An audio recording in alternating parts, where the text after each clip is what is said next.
కొద్దిమంది స్వార్థ ప్రయోజనం ఉన్నవాళ్ళు రాజకీయ ప్రయోజనాన్ని ఆశించి మేం చెయ్యలేని పని మీరు ఎవ్వరూ చెయ్యొద్దు అని, మీరు చేస్తే మీకు మంచి పేరు వస్తుంది, మేం చెయ్యలేదు కాబట్టి మీరు చేయవద్దని ఒక అక్క ఈ ప్రాంతం నుంచి 45 సంవత్సరాల కుటుంబం 100% రాజకీయ ప్రయోజనం పొందినారు, అన్ని పదవులు అనుభవించారు.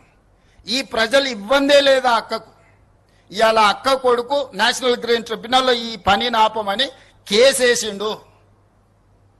ఆ అక్క మనసు ఎట్లొప్పుకున్నదో వాళ్ళ కొడుకును ఇట్లాంటి తప్పుడు కేసులను నేషనల్ గ్రీన్ ట్రిబ్యునల్లో వేయించడానికని నేను అడుగుతున్నా. ఆ అక్కకి ప్రాంత ప్రజలు ఓట్లు వేయలేదా? వాళ్ళ కుటుంబాన్ని ఆశీర్వదించలేదా? ఈ రోజు ఈ రాష్ట్రంలో ఈ దేశంలో ఆ అక్కకు గుర్తింపు వచ్చింది, ఆ కుటుంబానికి గుర్తింపు వచ్చింది. ఇవాళ ప్రజాప్రతినిధులుగా మంత్రులుగా పదవులు అనుభవించిండ్రంటే ఈ ప్రాంత ప్రజల ఆశీర్వాదం లేదా? ఈ ప్రాంత ప్రజల ఆకాంక్షలకు వ్యతిరేకంగా ఈ ప్రాంత అభివృద్ధిని అడ్డుకోవడానికి నీ కన్న కొడుకే ఎన్జిటిలో కేసేస్తుంటే ప్రజాప్రతినిధిగా మీరు కొనసాగడానికి అర్హత ఉందా అని చెప్పి నేను ఆ అక్కని సందర్భంగా అడగదలుచుకున్నా. ఒకప్పుడు నాకు కూడా